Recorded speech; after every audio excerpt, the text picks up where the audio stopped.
Bismillahirrahmanirrahim. Assalamualaikum warahmatullahi wabarakatuh. Sebelum kita mulai, izinkan saya untuk memperkenalkan diri terlebih dahulu. Nama saya Hartawati dari SMA Negeri 8 Makassar. Salam kenal dan sukses untuk guru-guru hebat di seluruh Indonesia. Izinkan saya untuk melakukan aksi nyata topik kurikulum merdeka, yaitu mengapa kurikulum perlu berubah.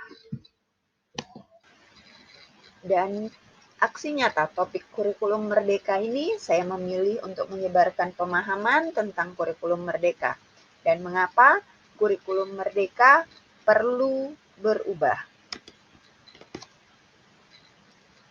Dan menyebarkannya pada media sosial yang saya miliki seperti WhatsApp, Facebook, Instagram, video, ataupun Telegram. Saya memohon kepada Bapak Ibu guru hebat dan semua orang-orang yang sudah menyaksikan video ini kiranya dapat memberikan atau mengisi umpan balik melalui kolom komentar. Kemudian sebelum kita lanjut, alangkah baiknya kita menyamakan persepsi tentang kurikulum. Berdasarkan Undang-Undang Nomor 20 Tahun 2023 tentang Sistem Pendidikan Nasional, Pasal 1 Butir 19, yaitu kurikulum adalah seperangkat rencana dan peraturan mengenai tujuan, isi, dan bahan pelajaran serta cara yang digunakan sebagai pedoman penyelenggaraan kegiatan pembelajaran untuk mencapai tujuan pendidikan tertentu. Selanjutnya, kurikulum yang baik itu seperti apa sih? Yaitu kurikulum yang sesuai dengan zamannya dan bersifat dinamis, yaitu terus dikembangkan atau diadaptasi sesuai dengan konteks dan karakteristik peserta didik demi membangun kompetensi sesuai kebutuhan mereka kini dan kebutuhan di masa depan. Adapun fungsi kurikulum merupakan alat untuk mencapai tujuan pendidikan nasional. Kurikulum merupakan pedoman guru dan peserta didik agar terlaksana proses belajar mengajar dengan baik dalam rangka mencapai tujuan pendidikan. Bapak Ibu guru hebat seluruh Indonesia, ada pertanyaan, mengapa kurikulum perlu berubah? Jawabannya akan saya berikan setelah saya mengilustrasikan gambar berikut. Perubahan komputer dari masa ke masa, yang tadinya hanya sebatas untuk mengetik, dan sekarang komputer bisa menciptakan atau membantu pekerjaan manusia multifungsi dan menghasilkan audio. Komputer juga bisa menghasilkan dokumen, musik, serta video. Padahal komputer ini adalah barang elektronik. Seperti halnya komputer tadi, begitu juga dengan manusia. Sehingga sangat wajar sekali jika kurikulum perlu dirubah. Tujuannya adalah agar sesuai dengan kebutuhan manusia itu sendiri, sehingga tujuan pendidikan nasional akan bisa diwujudkan. Dan izinkan saya untuk menyampaikan beberapa perubahan kurikulum dari masa ke masa. Di tahun 1947, namanya Rencana Pelajaran.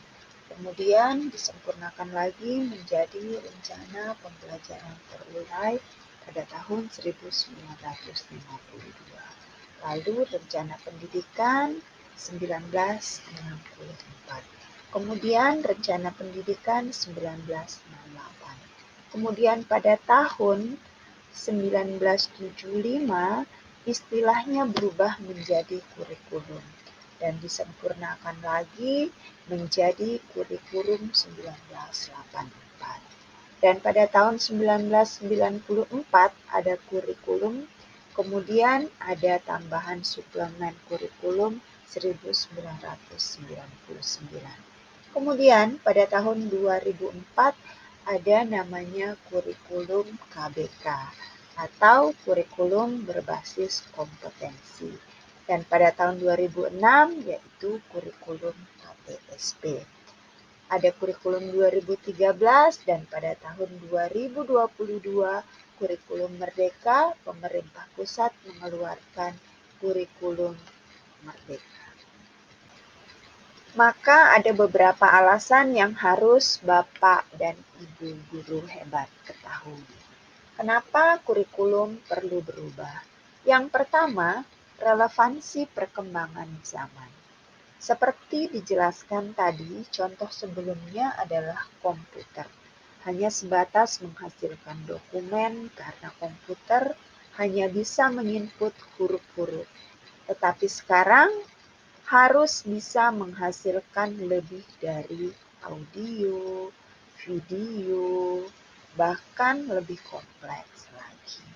Komputer telah berubah wujud menjadi multifungsi. Begitu juga dengan kurikulum, harus relevan sesuai dengan perkembangan zaman. Kemudian alasan berikutnya adalah agar bisa memenuhi kebutuhan belajar peserta didik serta bisa menyiapkan generasi yang berdaya saing tinggi. Setelah kita bersama-sama sepakat bahwa kurikulum perlu berubah dan pada tahun ini kurikulum yang disampaikan oleh pemerintah pusat adalah kurikulum Merdeka, maka alangkah baiknya kita perlu mengetahui kerangka dasar kurikulum Merdeka agar kita dapat menerapkannya di sekolah masing-masing secara maksimal dan terarah serta terukur. Yang perlu diperhatikan oleh satuan pendidikan adalah yang pertama, tujuan pendidikan nasional, yang kedua, profil pelajar Pancasila, yang ketiga yaitu struktur kurikulum, yang keempat prinsip pembelajaran dan asesmen, dan yang kelima adalah capaian pembelajaran. Kemudian ada istilah adaptasi kurikulum Merdeka. Kurikulum Merdeka yang diterapkan oleh pemerintah pusat itu dapat diadaptasi oleh satuan pendidikan, karena satuan pendidikan memahami betul tentang kondisi ekosistem yang mana peserta didik berada pada zaman yang harus dididik dengan kurikulum yang relevan, sesuai dengan kebutuhan peserta didik dengan pembelajaran yang bermakna. Maka muncullah kurikulum operasional satuan pendidikan atau yang kita kenal dengan KOSP. Kurikulum Merdeka yang diadaptasi oleh satuan pendidikan agar sesuai dengan karakteristik, keadaan, konstekstual, dan kebutuhan satuan pendidikan itu sendiri. Maka sekolah perlu membuat kurikulum operasional satuan pendidikan. Kemudian adapun komponen kurikulum operasional satuan pendidikan atau KOSP itu meliputi 1. Karakteristik satuan pendidikan, 2. Visi, misi, dan tujuan, 3. Perencanaan pembelajaran yang mencakup ATP, asesmen, modul ajar, media ajar, dan program prioritas satuan pendidikan.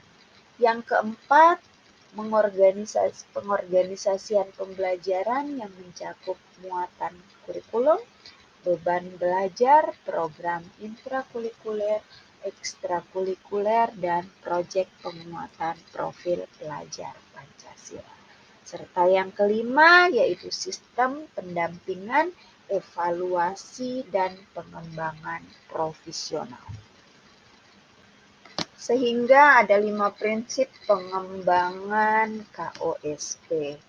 Yang pertama yaitu berpusat kepada peserta didik atau kepada murid, konstekstual, esensial, akuntabel, dan melihat berbagai pemangku kepentingan yang memiliki stakeholder sekolah masing-masing. Inilah yang perlu dipahami oleh satuan pendidikan.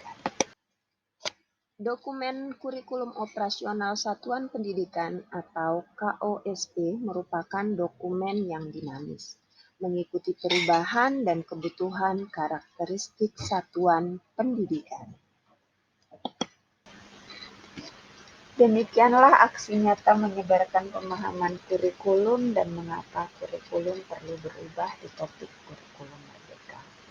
Kami harapkan kiranya Bapak, Ibu guru hebat dapat memberikan umpan balik pada konten.